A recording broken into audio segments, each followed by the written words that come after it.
Olá pessoal, espero que todos estejam bem. Vamos para mais uma aula aqui de estatística, né? Dentro dessa perspectiva que a gente está conhecendo as ferramentas para poder trabalhar lá com a parte de planejamento de experimentos. Eu começo essa aula aqui falando de uma transformação muito importante para nós, que é a transformação de Box-Cox para dados fora da normalidade. Eu tenho dado ênfase, né, nas últimas aulas aí para vocês da necessidade de que os nossos dados sejam normais e assim, né, nós possamos utilizar aí as ferramentas estatísticas como média, desvio padrão, variância, para poder fazer a análise desses dados e tomar algumas decisões. No entanto, alguns dados que a gente obtém aí durante os nossos trabalhos, eles podem não seguir a distribuição normal. Você já sabe verificar isso, né? É só fazer aquele teste de normalidade para ver se está ou não dentro dos parâmetros que a gente precisa para que as nossas decisões tenham a qualidade devida, né? E possamos fazer essa tomada de decisões de forma bastante segura. Caso, né, esses dados não estejam, é necessário fazer uma transformação deles para que você então adeque, né, esse conjunto de dados a uma distribuição normal e, portanto, possa utilizar aí as ferramentas que nós temos aprendido. O Minitab ele utiliza essa transformação Box-Cox de uma forma bastante simples, né, para fazer a transformação, e com isso a gente segue o trabalho normal em cima dos dados normalizados, e aí depois, na hora de tomar a decisão, a gente volta àquele conjunto inicial que a gente tinha, tá?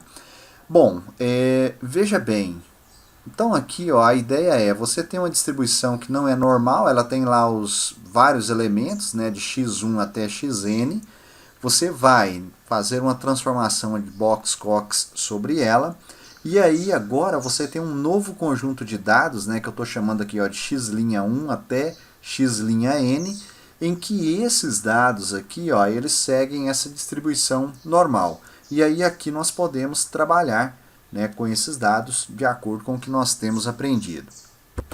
Vamos aqui agora entender um pouquinho mais dessa transformação, o que ela faz, né, o que ela busca para que esses dados se tornem normais. Existem duas situações interessantes de nós analisarmos aqui. Primeira é quando você tem um conjunto de dados que se apresentam com valores negativos, né, o que pode acontecer dependendo do tipo de sistema que você estiver investigando. E a outra é quando esses números eles são positivos. Quando eles forem positivos, nós iremos utilizar a transformação Box-Cox.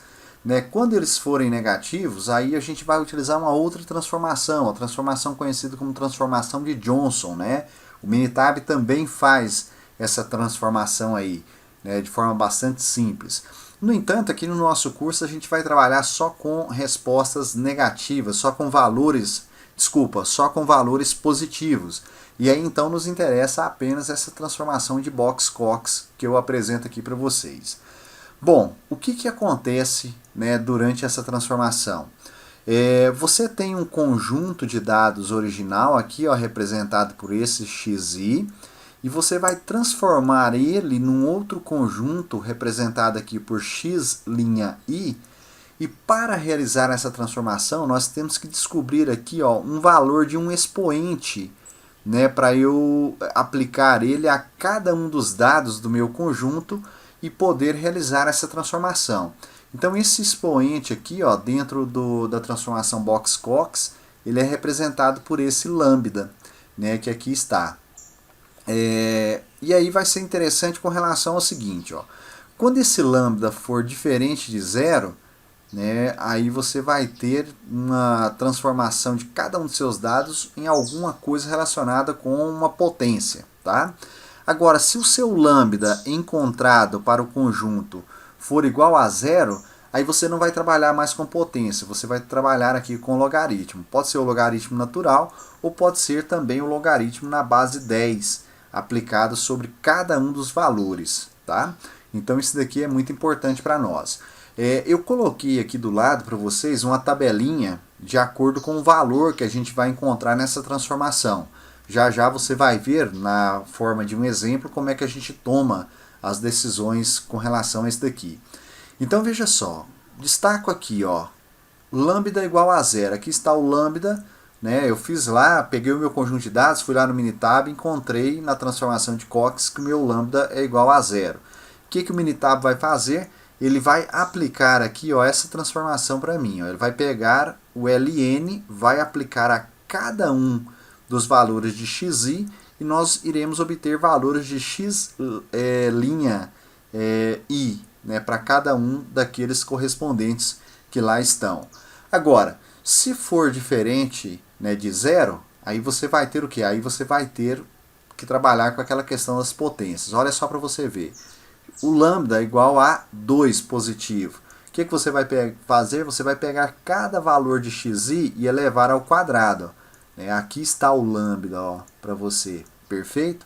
Ah, o meu lambda foi mais meio. O que acontece? Você vai pegar cada valor de xi, né, é equivalente a você elevar ele a meio, e aí a gente tem uma representação matemática para esse tipo de coisa aqui, né, que é a raiz quadrada. Então você tirar a raiz quadrada de um número é a mesma coisa que pegar esse número e elevar a meio. Tá? Aqui agora, ó, menos meio. Menos meio, pessoal, você vai fazer o seguinte, ó. Se você tem algo assim, ó, x elevado a menos meio, né?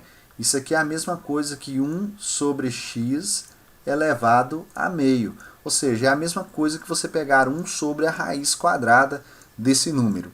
E você tem aqui, ó, o lambda igual a menos 1, que é você fazer o seguinte, ó, x elevado a menos 1 é a mesma coisa que 1 sobre x. Então é você pegar o inverso de cada um desses números aí. Tem uma situação bastante interessante aqui que não está na tabela, que é o seguinte: se você, por exemplo, está analisando lá o seu conjunto de dados e obteve lambda igual a 1 positivo, isso significa que você não precisa fazer transformação nenhuma sobre os seus dados. Né? Nesse caso aqui, então, eles seguem a normalidade e você vai trabalhar aqui, então, com os dados originais. Perfeito? Por isso que não está aqui na tabela, porque quando esse lambda for igual a mais 1, você trabalha com os dados originais, já que não há necessidade de fazer nenhuma transformação. Correto assim, pessoal? A melhor forma de nós vermos, né, isso aí em funcionamento é pegar um exemplo. Ó. Então, coloquei aqui o seguinte exemplo para vocês. Ó. Um fabricante têxtil desenvolveu um sistema de energia solar para pré-aquecer a água de alimentação para uma caldeira, que é parte de um sistema que fornece energia para o processo de fabricação. Um técnico monitora a quantidade de energia usada a cada hora para assegurar que o processo de aquecimento esteja estável. Antes de criar um intervalo de confiança dos dados, com alfa igual a 5%, o técnico realiza um teste de normalidade dos dados e descobre que os dados não seguem a distribuição normal. Em seguida, ele realiza uma análise de Box-Cox para determinar se a transformação de Box-Cox é apropriada. Então, beleza, pessoal, vamos lá no Minitab, né? Vou pegar, esses aqui são os dados, né, que ele obteve a cada hora que ele foi acompanhando aí. Então, nós vamos fazer uma análise em cima desses dados aqui, na expectativa de construir um intervalo de confiança para esses dados que aqui estão. Vamos lá, me acompanhem. Pessoal, aqui estou eu, né, no Minitab, né, veja que eu coloquei, ó, a cada hora ele foi registrando um valor, né, de energia, que aí está, e fez isso aqui por um período de 48 horas. Então aqui estão os dados. Primeira coisa que nós vamos fazer é a seguinte: vamos checar, né, se esses dados de energia seguem a distribuição normal. Para isso eu venho aqui, ó, estatísticas básicas, teste de normalidade. Vou pedir aqui para energia, vou pedir o de Anderson Darling para a gente ver, né, se ele passa. Então aqui fui lá, dei o OK. Observem vocês, né, que o nosso valor P ele é muito pequeno, tá? Ele está aqui em torno de 0,005, então ele não passa, esses dados aqui não passam no teste de normalidade. Vocês vão ver, ó, que alguns pontos estão distantes, né, da reta normal que nós temos aqui, e aí isso então já é um indício para nós de que eles não seguem a distribuição normal. O que eu vou fazer aqui agora? Ó? Vou fechar e vou fazer a análise utilizando aí o Boxcox. Eu venho Stat, vou vir aqui ó, em cartas de controle e vou pedir ó, transformações de Boxcox. Esses dados meus, eles já estão em uma coluna, então beleza. A coluna que eu vou analisar é a coluna energia, que é a que me interessa. Eu tenho só um grupo, então aqui o tamanho do subgrupo é apenas 1. Aqui vem a parte das opções. Daqui a pouco eu mostro para vocês um pouco acerca né, desses índices que eu tenho aqui em cima, tá? Mas aqui agora eu vou só pedir para ele armazenar esses dados meus em uma coluna, os dados já oriundos da transformação. Então vou pedir para ele armazenar em C3. Então, ó, coloquei aqui C3, dou OK, e aqui agora eu dou OK. Muito bom. O que eu faço aqui agora? Ó? Aqui já estão os dados transformados, tá? De acordo com a transformação que a análise nos permite utilizar. E aí vamos dar uma olhada nesse gráfico aqui, pessoal. A transformação de Boxcox é uma transformação que ele vai procurar minimizar a variabilidade do seu conjunto de dados. Então você vai ver que aqui ó, está o desvio padrão e os valores que ele coloca como sendo aceitáveis estão aqui dentro desse limite. Ó. Essa linha aqui é a linha limite, né? E com isso ele vai nos apresentar aqui um limite inferior e um limite superior, né, para esse valor de alfa, né, usando aí 95% de confiança. Bom, ele apresenta para nós uma melhor estimativa para o lambda igual a menos 1,03. Tá? Só que menos 1,03 não está lá naquela tabela que nós apresentamos para vocês. Lá nós temos o valor menos 1. Então o que o Minitab faz? Ele arredonda isso daqui para você para alguns daqueles valores que lá estão, né, de acordo com aquilo que estiver mais próximo, é claro. Então nesse caso aqui ó, é menos 1. A estimativa deu menos 1,03. Eu não posso utilizar os dados originais aqui porque a estimativa minha não é 1 positivo. Se fosse, tudo bem, mas não é. E ela não, o 1 positivo não está nesse intervalo de confiança que eu tenho aqui. Ó. Ele vai de menos 2,87 até 0,66, que são esses limites aqui, ó, são esses encontros né, da linha que você tem aqui.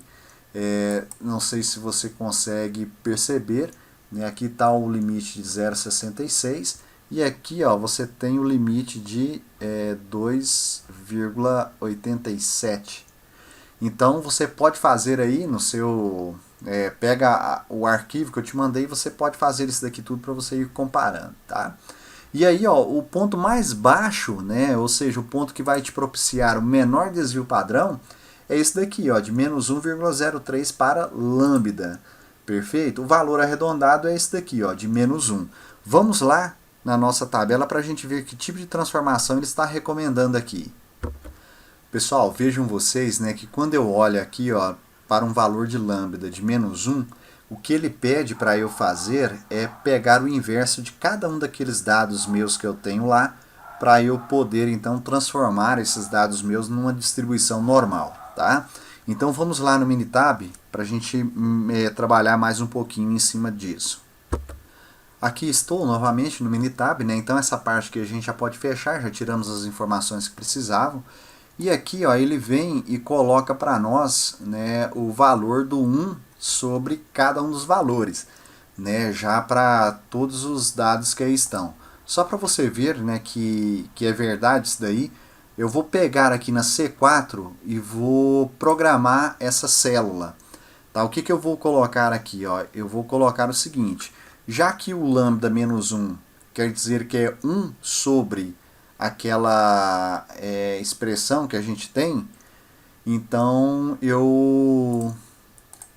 1 sobre cada um dos dados que a gente tem, aqui agora eu vou fazer isso. Eu posso fazer isso de diversas formas. Ó. Como é que eu posso fazer? Eu posso fazer assim, ó, 1 né, dividido por energia.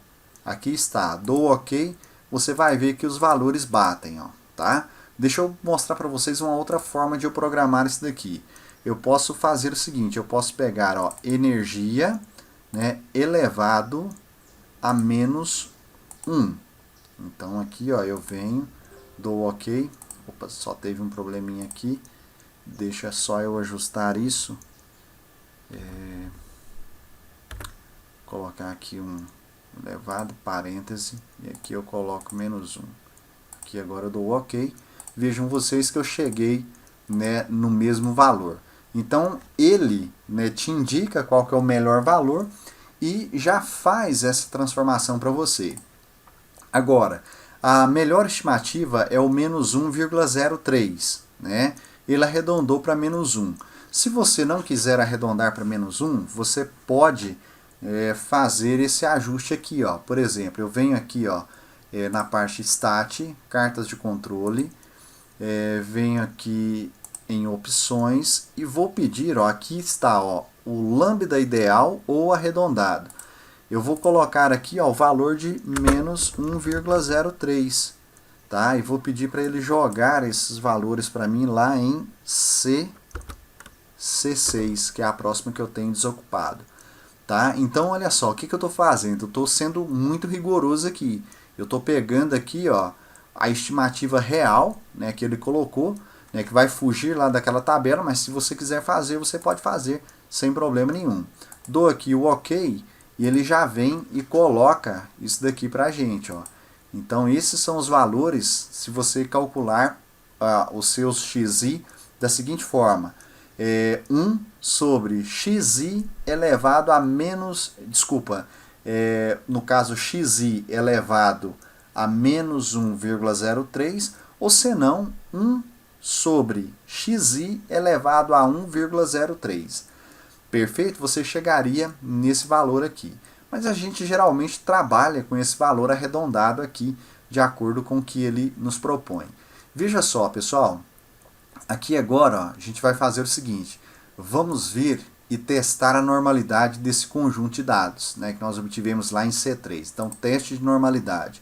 Vou pegar lá os dados em C3, Anderson Darling, vou dar o OK. Olha só para vocês verem que agora, né, o nosso conjunto de dados, né, transformado já passa no teste, né, de normalidade. Então aqui agora você pode trabalhar em cima deles tranquilamente, sem problema nenhum, tá? Tranquilo. Você pode também, ó, vamos testar a normalidade desse daqui para você ver a diferença, ó. Então você pega lá, ó, estatísticas básicas, teste de normalidade, vou pedir o C6, né, que é o que foi feito com todo rigor, dou lá o OK, você vai ver que o valor P dele é um pouco maior. Né? Então isso indica que esse conjunto de dados aqui ele é até um pouco mais normal do que aquele anterior que nós fizemos lá em C3. Perfeito? Mas, volto a repetir, você pode trabalhar aqui com o valor arredondado sem problema nenhum. Tá? Já vai lhe permitir fazer boas análises aí. O que eu quero fazer aqui agora com vocês? Eu quero fazer o seguinte. Eu quero construir um intervalo de confiança. Como o meu desvio padrão vai vir de uma amostra, pessoal, aqui agora, e essa amostra tem 48 dados, eu poderia utilizar aqui o teste Z ou o teste T indiferentemente, de forma indiferente. Se vocês fizerem aí, vocês vão ver que o intervalo de confiança fica bem próximo, tá, os valores um do outro. Porque a tendência é que quanto maior o N, a distribuição T vai se aproximando da distribuição Z. Então não tem problema nenhum. Nesse caso aqui, ó, o meu desvio padrão não é conhecido, mas a minha amostra tem um N maior do que 30. Então você poderia utilizar qualquer um dos dois aqui. Vamos utilizar o teste T, né, para fazer isso daqui. Eu vou fazer primeiro, pessoal, com o conjunto original. Ó. Só para vocês verem, eu vou fazer a 95% de confiança, ou seja, o alfa 5%, que é o que o indivíduo está querendo lá naquele teste. Aqui eu dou o OK, aqui está o intervalo de confiança, deixa ele aqui. Vou fazer agora o intervalo de confiança, utilizando o teste T também, não para a energia, mas para os dados transformados. Ó. Venho aqui, só dar o OK, aqui estão os dados, né, transformados. O que eu vou fazer? Vamos lá agora no slide que eu vou transformar esse aqui, ó, esse intervalo de confiança, para o meu conjunto original de dados, para que a gente possa fazer uma comparação. Me acompanhe. Pessoal, então vocês viram, né? Eu tinha uma distribuição não normal e arrisquei a fazer um intervalo de confiança aqui, ó, mesmo não sendo normal, para esse meu conjunto de dados. Aqui está o intervalo de confiança, de 477 até 531, igual nós obtivemos lá no Minitab. Quando eu fiz a transformação, né, da minha variável, e a transformação foi a seguinte, ó, o meu x' i agora ele é igual a 1 sobre xi, né? Ou você pode escrever isso daqui ainda da seguinte forma, o xi meu é igual ao xi elevado a menos 1, é uma outra forma de escrever. Então eu obtive, ó, esse intervalo de confiança aqui, ó, tá? Então agora vocês vão observar o seguinte, ó, como nesse caso eu tenho uma função inversa, o limite superior nesse conjunto de dados transformados aqui, ó, ele passa a ser o limite inferior, né, no meu conjunto de dados reais. Enquanto que o meu limite inferior, ele vai passar a ser o meu limite superior aqui. Como é que eu faço para realizar essa transformação, Natal? É só um algebrismo que você vai fazer aí, ó. Se você pegar aqui, ó, né, 1 sobre esse valor, você vai chegar aqui, ó, nesse valor que aqui está. Se você pega 1 sobre esse valor aqui, ó, você vai chegar nesse limite que aqui está. Então, beleza. Esse aqui, ó, é o intervalo de confiança correto, tá, que a gente deveria fazer. Esse daqui, ó, é o intervalo de confiança incorreto. O que eu quero que vocês observem? Ó? Primeira coisa é isso daqui, ó, a amplitude de cada um desses intervalos. Ó. Esse intervalo que foi construído de forma correta aqui, ó, você vê que a amplitude intervalar dele é menor. E a gente sempre quer isso, a gente quer estreitar ao máximo esse intervalo de confiança para que a gente tenha o quê? Para que a gente tenha uma precisão melhor, né, nessa busca, nessa tomada de decisão que a gente está tentando fazer. Tá? Então, só por isso daí já vocês já veem que vale a pena realizar a transformação. Um outro aspecto que é interessante é o seguinte, ó, esse aqui, né, ele está indo de 477 até 531. Esse aqui começa um pouco antes e termina um pouco antes também. E isso pode ser a diferença entre você ter essa média mi dentro desse conjunto ou não. Tá? Então, sempre muito importante, pessoal, faça o teste de normalidade dos seus dados. Se eles não forem normais, faça essa transformação de Box-Cox, ela é bastante simples de fazer, né, utilizando aí o Minitab, e você vai conseguir resultados melhores com tudo isso. Perfeito? Pessoal, começo a falar agora com vocês de uma das partes mais importantes aqui do nosso curso, e é uma parte que vai nos acompanhar até o final dele agora. Tudo que nós temos feito, né, até então é para chegar aqui nesse ponto, né, no ponto de nós fazermos um teste de hipótese. É da maior importância esse tipo de teste aqui, em qualquer circunstância que você imagine, né, quer dentro do seu campo profissional, quer dentro do campo acadêmico. Tá? Então eu começo aqui dando uma ideia intuitiva para vocês de para que é que serve esse teste de hipótese. Vamos imaginar o seguinte, ó. Primeira situação.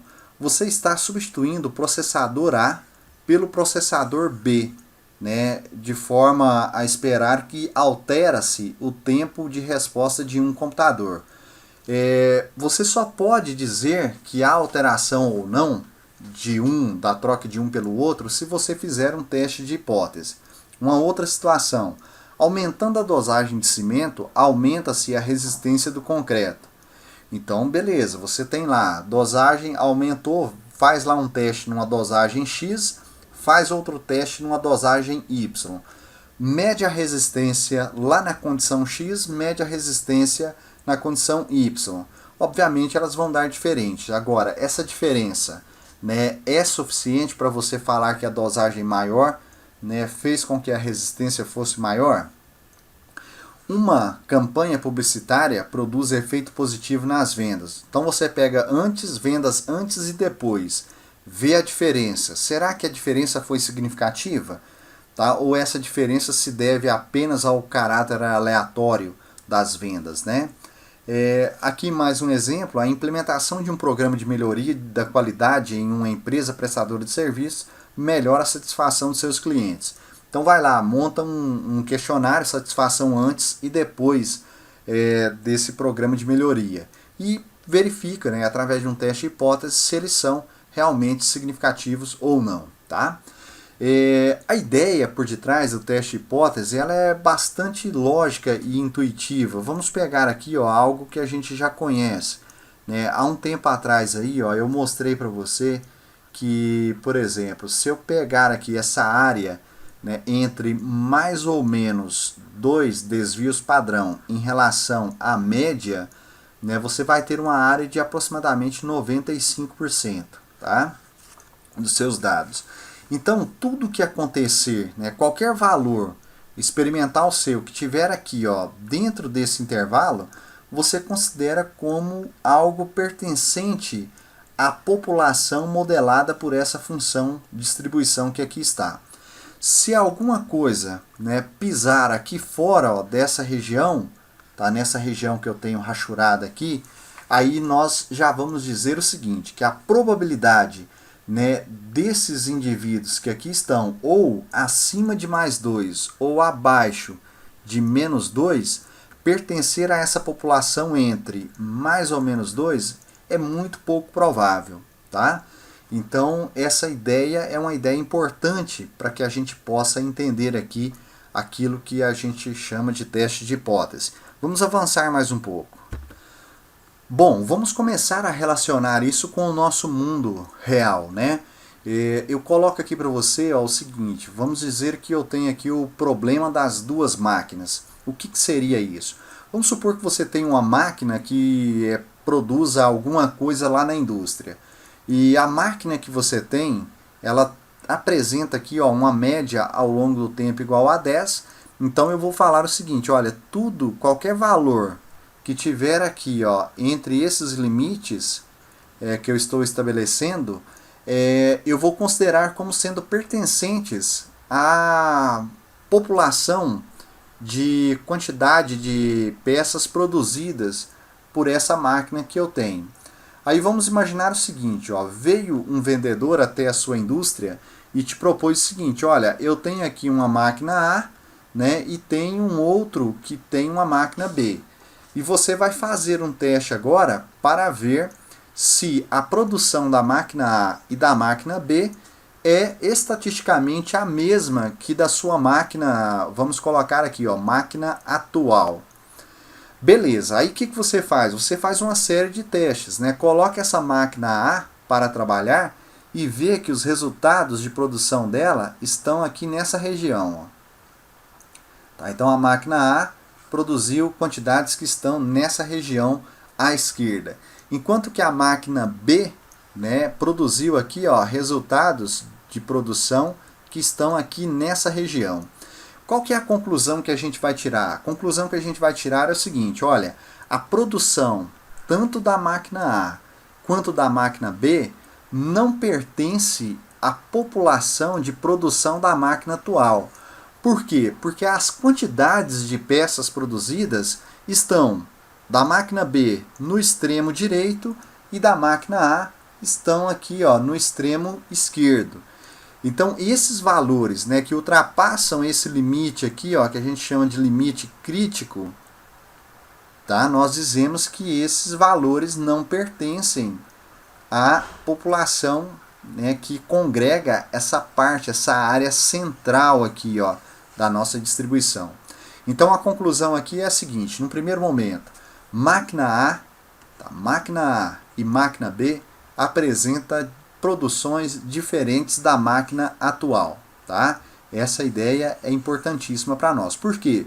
Porque a produção da máquina A ficou no extremo esquerdo e a produção da máquina B ficou no extremo direito. Então, beleza. A outra conclusão que eu posso tirar é a seguinte, a máquina A ela produz, em média, uma quantidade menor que a da máquina atual, enquanto que a máquina B produz uma quantidade, em média, maior do que a quantidade produzida pela máquina atual. Então, nesse caso aqui, ó, se você está buscando uma máquina que apresente a maior produção, você vai comprar a máquina B. E você tem a certeza de que ela produz mais.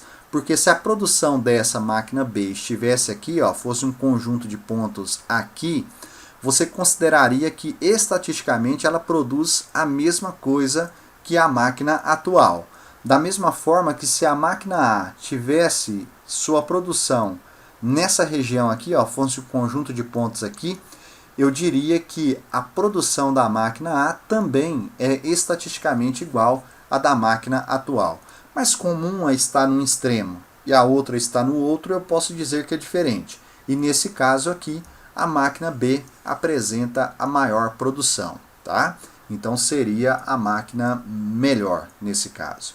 Vamos imaginar uma outra situação que eu coloco aqui para você, né, acerca do problema das peças defeituosas. Vamos supor que ao longo do tempo um engenheiro observou uma proporção de 10% de peças defeituosas na sua linha de produção. Isso daqui foi encarado como algo normal. Ao longo do tempo foi isso, e aí você então agora espera o seguinte, ó, que se você tirar uma amostra de 100 dessas peças, você encontra lá 10 com defeito, né, e 90 delas, em média, não defeito. É claro, pessoal, que isso daqui, ó, não vai bater certinho, tá? Porque essa aqui é uma observação ao longo do tempo. E você, quando você pega uma amostra dessa, você faz isso num determinado espaço de tempo bem mais curto do que o que foi utilizado para obter essa proporção aqui. Então, beleza. Agora, primeira situação. Quero que você imagine o seguinte, ó. O cara foi lá, né, pegou 100 peças e observou que 12 delas está com defeito, né, e 88 não apresentam defeito, não defeito. Nesse caso aqui, veja só, essa quantidade, 12 peças, ela está relativamente próxima a 10. O indivíduo que está fazendo essa análise poderia pensar assim, olha, isso aqui é praticamente a mesma coisa, Natal. Então eu posso assumir que esse processo meu está sob controle estatístico. O que eu quero dizer para você? Que se essa diferença aqui, ó, for pequena, ele não vai ficar tão desconfiado que o processo está, né, fora de controle estatístico. Agora, vamos imaginar o seguinte, ó, uma segunda situação. Suponha que ele foi lá, retirou 100 peças, e dessas 100 peças, ele encontrou 30 delas com defeito, né, e 70 delas não defeito. Opa, aqui agora a diferença em relação àquilo que é esperado é bastante grande, é relativamente grande. Então, nesse caso aqui, ó, o nosso engenheiro ele pode ficar desconfiado que o processo dele fugiu do controle estatístico. Então, nesse caso, ele pode querer, né, fazer uma intervenção nesse processo. Por quê? Porque a diferença é muito grande. Agora, pessoal, julgar essas diferenças, né, simplesmente analisando uma em relação à outra, é muito complicado, né? E a gente fica sem, olha, qual que é o limite, né, fora do 10 que eu vou falar que o negócio está complicado aqui. Então, o teste de hipótese ele vai servir muito para a gente nesse sentido. Ele vai estabelecer aqui, ó, uma fronteira crítica, né, que a partir desse momento, se eu ultrapassei ela, eu vou tomar um tipo de decisão. Se eu não ultrapassei, eu tomo outro tipo de decisão. Então, o teste de hipótese ele vem bem nesse sentido, nos fornecer uma ferramenta adequada para que, tanto na primeira situação quanto na segunda situação, eu possa tomar uma decisão embasada, né, e uma decisão com grande qualidade. Então vamos lá, vamos ver um pouco mais acerca desse teste de hipótese. Quando a gente está falando de teste de hipótese, uma analogia que surge com bastante frequência aí é a analogia com o processo de jurisdição. Tá? Você vai imaginar o seguinte, um determinado indivíduo é suspeito de ter cometido um crime. Se nós quisermos inocentá-lo ou incriminá-lo, nós temos que buscar evidências, né? Nós temos que fazer uma investigação. O que o engenheiro faz, né, quando ele vai fazer uma investigação lá na indústria é uma coleta de dados. Tá? Então ele faz essa coleta de dados para que ela possa trazer evidências para ele. Então beleza, olha só, aqui ó, é o ponto zero de evidência. Existe uma máxima, né, dentro da área judicial que diz o seguinte, ó, todo mundo é inocente até que se prove o contrário. Então a gente parte sempre dessa premissa, perfeito? Então a gente coloca aqui assim, ó, como hipótese, né, o que a gente chama de hipótese nula, né, o indivíduo é o quê? O indivíduo é inocente. Tá? Ou seja, ele nasceu inocente e continua inocente. E tem uma hipótese alternativa aqui, ó, que seria o quê? Esse indivíduo é culpado. Ele nasceu inocente, mas se tornou culpado ao cometer o crime. Agora, eu vou ficar, né, após o meu levantamento de dados, com uma dessas duas hipóteses aqui, ó, tá? E para eu, né, optar por uma ou por outra, eu tenho que ter o quê? Eu tenho que ter certas evidências. Então você vai pensar o seguinte, ó, se a sua evidência chega só até esse limite aqui, ó, você não tem condições, né, de rejeitar a inocência desse indivíduo. Tá? Agora, se o nível de evidência ultrapassar essa fronteira aqui, ó, né, o número de evidências de que ele cometeu o crime é muito grande. Tá? As evidências são muito fortes. E aí, nesse caso aqui, ó, se você ultrapassar esse limite, né, que a gente chama de ponto crítico de evidência, você vai ter sim condições de fazer o quê? De ir pela culpabilidade desse indivíduo aqui, tá? Então, tudo passa lá dentro do processo criminal pelo nível de evidência que você tem. E aqui para nós, no campo da estatística, também vai ser. Tá? Os dados meus me dão evidência de que é isso ou de que é aquilo? Se sim ou se não, você vai e toma agora a sua decisão. Tá? Então a ideia é basicamente essa daqui que a gente vai fazer. O nosso processo investigativo é coleta dos dados, e os dados é que vai nos trazer essas evidências que nós precisamos. Pessoal, então olha só, eu começo aqui colocando para vocês a questão das hipóteses que a gente vai levantar dentro do nosso teste. O teste ele sempre vai apresentar as duas hipóteses. Uma hipótese que a gente chama de hipótese nula, né, que é uma hipótese conservadora, ela coloca que nada mudou, o que você tinha antes é igual ao que você tem depois, tá? E tem uma hipótese que a gente denomina ela de hipótese alternativa, que ela vai falar para a gente que ela vai contestar essa hipótese nula, né? Ela vai falar para a gente que aquilo que a gente tinha antes é diferente daquilo que a gente tem depois. Ou ela vai falar também que é maior, ou ela pode falar também que é menor. Quando aparecer aqui, ó, na hipótese alternativa esse sinal de diferente, pessoal, nós dizemos, né, você vai lembrar disso lá da estatística, nós dizemos que nós temos um teste bilateral. Tá? Depois nos problemas isso aqui vai ficar um pouquinho mais claro para vocês. Esse teste bilateral ele é feito com um determinado nível de significância ou nível de confiança. Significância é o alfa, confiança é 1 menos o alfa. Quando o teste for bilateral, a gente vai fazer da mesma forma que nós fizemos lá para construir o intervalo de confiança. Eu venho e coloco alfa sobre 2 desse lado e venho aqui e coloco alfa sobre 2 desse lado. Aí esse valor aqui, ó, né, se eu estiver trabalhando com Z, aqui é menos Z. E eu coloco a letra C porque é o Z crítico. E aqui, ó, por simetria, vai ser mais ZC. Então você tem lá uma determinada média, se ela vem fora dessa região, fora desse intervalo aqui, ó, tá, entre mais ou menos ZC, você vai rejeitar H0. Tá? Se vier acima aqui, ó, também rejeita H0. Agora, se o valor da sua estatística vier aqui, ó, nessa região central, você não tem evidências para rejeitar H0. Vamos dar uma olhada em outras possibilidades que nós temos aqui. Aqui agora você tem uma proposição de hipótese nula igual, foi feito anteriormente, com a seguinte diferença: ao invés de aparecer o sinal de diferente, apareceu o sinal de menor, tá? Então aqui, por exemplo, eu fiz uma intervenção no processo e estou esperando que haja uma diminuição da média. Então você vai fazer um teste agora da seguinte forma: unilateral. E sendo unilateral, ele pode ser tanto à esquerda quanto à direita.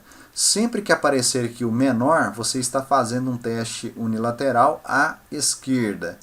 E sempre que aparecer o maior, você está fazendo um teste unilateral à direita.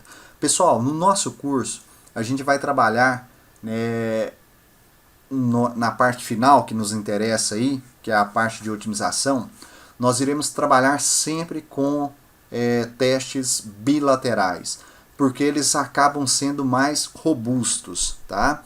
Depois, mais adiante, eu falo um pouquinho mais disso para vocês. Vocês vão entender tranquilamente por que eles são mais robustos. Então, beleza, ó. O que eu vou fazer aqui agora? Nesse caso, né, se eu estiver trabalhando com a estatística Z, eu vou ter um menos Z crítico aqui, ó. Então essa área que aqui está à esquerda vai ser a área de rejeição de H0, enquanto que aqui, ó, de menos EC até, né, mais infinito vai ser a área que eu não posso rejeitar o meu H0, tá?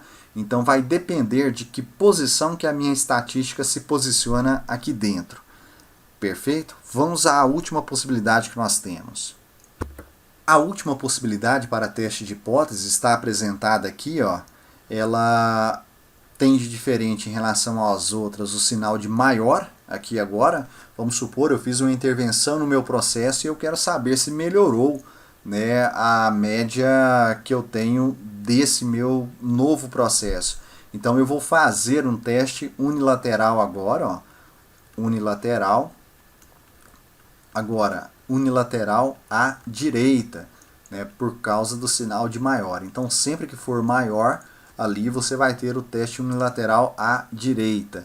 E aqui agora, se eu estiver trabalhando com a estatística Z, vai ser um mais Z crítico, né, que eu vou buscar ele, né, da mesma forma que anteriormente, com base no valor alfa que eu estou fazendo o teste. Tá? Sempre esses valores críticos eu vou buscar eles com base no alfa, que indiretamente traz para a gente o quê?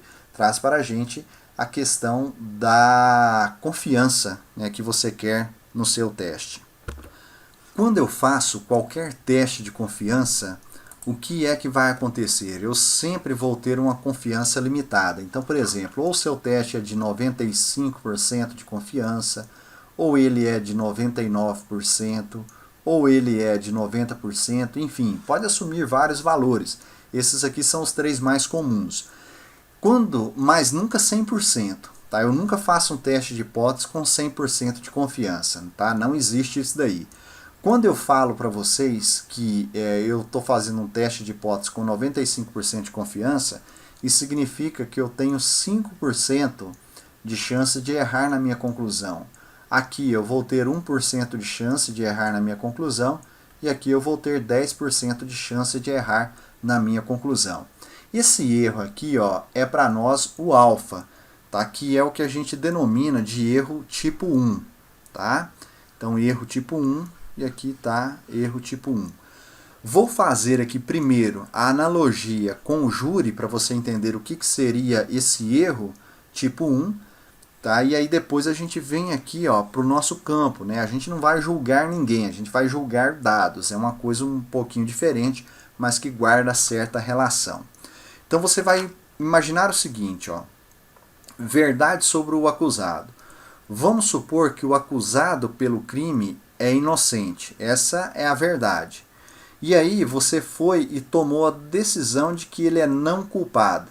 Então quando você vem aqui, ó, nesse caso, você fez o quê? Você fez justiça, tá? Então, beleza. Essa é uma informação importante. Você tomou a decisão correta. Ele era inocente e foi inocentado. Agora aqui, ó, Vamos imaginar, ele é inocente e você o considera culpado. Então agora você cometeu um erro. Por quê? Porque você vai estar prendendo algo inocente. O réu agora, né, o indivíduo é que vai carregar, né, o preço por esse seu erro, porque ele vai ficar preso sendo inocente. Então esse é o erro tipo 1, tá? Beleza, vamos a outras possibilidades que a gente tem aqui, ó. Vamos imaginar agora, pessoal, que o indivíduo é culpado e você considerou ele como sendo não culpado. O que aconteceu? Você cometeu um erro. Esse erro aqui, ó, é um erro que a gente denomina erro do tipo 2. Esse daqui, ó, é o alfa e esse daqui a gente conhece ele como sendo o beta, tá? Nesse caso aqui, você vai colocar alguém que é culpado na sociedade, então é a sociedade que vai arcar com o preço por esse seu erro aí. Agora, vamos imaginar a última situação que nós temos aqui, ó. A última situação é a seguinte: qual que é a verdade sobre o indivíduo? Ele é culpado. E aí você considerou, tomou a sua decisão lá no júri como ele sendo culpado. Então, nesse caso, você fez justiça, tá? Aqui no nosso trabalho, a gente vai trabalhar apenas com esse erro do tipo 1, esse alfa que aqui está. Esse erro do tipo beta aqui, ele é um erro importante, que a gente tem também dentro da estatística, né? Mas o tempo que nós temos aqui para desenvolver o curso é curto e não dá para eu gastar aí, eu precisaria de uma semana para te mostrar o que era isso daqui para você compreender bem, né, o que é esse erro do tipo 2. E como ele não vai trazer grandes complicações para a gente, então depois quem quiser dar uma olhadinha nisso, peguem os livros de estatística aí e dê uma olhada para vocês verem o que ele é. Então vamos lá, agora no nosso teste de hipótese. O que seriam esses erros, tá? Então o erro do tipo 1 seria o seguinte, ó. Naquela situação que você tem a hipótese nula verdadeira e você rejeita ela, então você cometeu um erro, tá? O erro que você cometeu aqui é o erro do tipo 1, que é o alfa. E você pode ter também o seguinte: a hipótese nula ela é falsa e você não rejeitou ela, então você cometeu um erro, que agora você cometeu um erro do tipo 2, né, que é o beta. Então, ó, esse aqui, ó, esse erro alfa, somos nós que vamos escolher ele, tá? De acordo com o nível de confiança que nós quisermos. Então, a gente vai trabalhar nesse sentido, de escolher o alfa para cada um desses testes aí, tá ok? Pessoal, assim como lá no intervalo de confiança, a interpretação de um teste de hipótese é algo muito importante também. Então, veja bem, o que nós temos aqui, ó? Nós temos uma afirmação inicial. Se a nossa afirmação inicial está em H0, tá? E você rejeita H0, o que você escreve lá como conclusão? Você rejeitou H0 porque há evidência suficiente para rejeitar a afirmação, tá? Não rejeitou H0. Não rejeitar H0, tá? Você vai escrever assim, ó, não há evidência suficiente para rejeitar a afirmação. Muita gente comete um erro de vir aqui, ó, inclusive eu vejo isso em vários livros de estatística. O cara vem e fala assim, ó, que nessa situação aqui, ó, você aceita H0, tá? Essa daqui, pessoal, é uma conclusão errônea, tá? Você ou vai ter indícios para rejeitar H0 ou não rejeitar. Mas jamais vocês devem falar nisso daqui, ó, aceitar H0. Vamos imaginar aquela situação lá, né? Você não teve evidências para incriminar o indivíduo que é suspeito. Você pode falar com toda certeza que ele é inocente? Não, você tem sempre, né, o risco de cometer um erro ali. Então a gente não aceita que o indivíduo é inocente, né, quando você não incrimina ele. Né, ele até fala, olha, eu sou inocente, né, eu fui inocentado perante o júri. Mas você ainda tem sim, né, a possibilidade de que aquele indivíduo é um criminoso e você inocentou ele. Por quê? Porque não havia evidências. Então você simplesmente fala assim, olha, tudo bem, ele foi inocentado por falta de evidências. A gente vê muito isso aí na mídia, né? O pessoal falando sempre de políticos aí, né? Que com suspeita de corrupção, né? Lá no final do processo fala assim, por falta de evidência, né? Ele foi inocentado. Então a ideia é essa. E aqui a gente nunca vai falar, né, que aceita H0. A gente vai falar o seguinte, ou você rejeitou ou você não rejeitou. Por quê? Porque o nível de evidência foi ou não foi suficiente. E da mesma forma aqui, ó, com o HA, tá? Há evidências suficiente para apoiar a afirmação, ou não há evidência suficiente para apoiar a afirmação. É assim que a gente vai trabalhar. Para que nós possamos tomar as decisões, nós teremos sempre que calcular a estatística Z para posicionar ela naqueles diagramas que eu mostrei para vocês anteriormente. Você vai lá, você vai ter, por exemplo, num teste bilateral, você vai ter áreas de rejeição, né, que são os extremos aqui, né, rejeição de H0, e aqui ó, é não rejeição de H0. Beleza, aí você vai, para cada um dos seus problemas, calcular ou o Z ou a estatística T. E vai posicionar ela aqui nessa linha. Se ela estiver aqui, ó, né, nessa região central, você vai afirmar que não há evidência suficiente para rejeitar H0. Se o seu valor Z ou T estiver aqui, ó, nas regiões de rejeição, você vai afirmar que há evidência suficiente para rejeitar H0. E aí você vai calcular ela da mesma forma que a gente calculava lá no intervalo de confiança, tá? Você vem aqui, ó, você vai pegar o x barra menos o mi, né, dividido por sigma sobre raiz quadrada de n, quando? Quando o seu n for maior ou igual a 30, ou você conhecer o desvio padrão, tá? Aqui, né, quando é que eu vou utilizar o t, Natal? Quando a sua população seguir a distribuição normal, observe que em todas as situações os seus dados têm que seguir a distribuição normal, tá? E o uso de Z ou T está baseado em quê? No tamanho N ou no fato de você conhecer ou não, né, o desvio padrão. Aqui é conhecido e aqui é desconhecido. Então essas são as fórmulas que a gente vai utilizar para fazer os cálculos. Pessoal, o que a gente vai fazer agora? Você tem uma quantidade de informações muito grande, né? E agora a gente vai começar a resolver problemas para você perceber o quanto é simples realizar esses testes e tomar as decisões. É bastante simples, né? Conforme eu adiantei, porém é uma ferramenta extremamente poderosa. Tudo, né, que se fala, que se diz hoje ser científico, depende de teste de hipótese, né, para fazer qualquer afirmação. Então agora, recentemente, nós estamos aí com o desenvolvimento das vacinas. Todos os resultados são submetidos a esses testes de hipótese aqui. Se você der uma olhada nas apresentações da Anvisa, você vai ver lá, o cara colocou intervalo de confiança, né, vai aparecer aí um chamado valor P, que daqui a pouco nos exercícios você vai ver o que quer dizer esse valor P e assim por diante. Tranquilo? Forte abraço a todos então e até a próxima aula.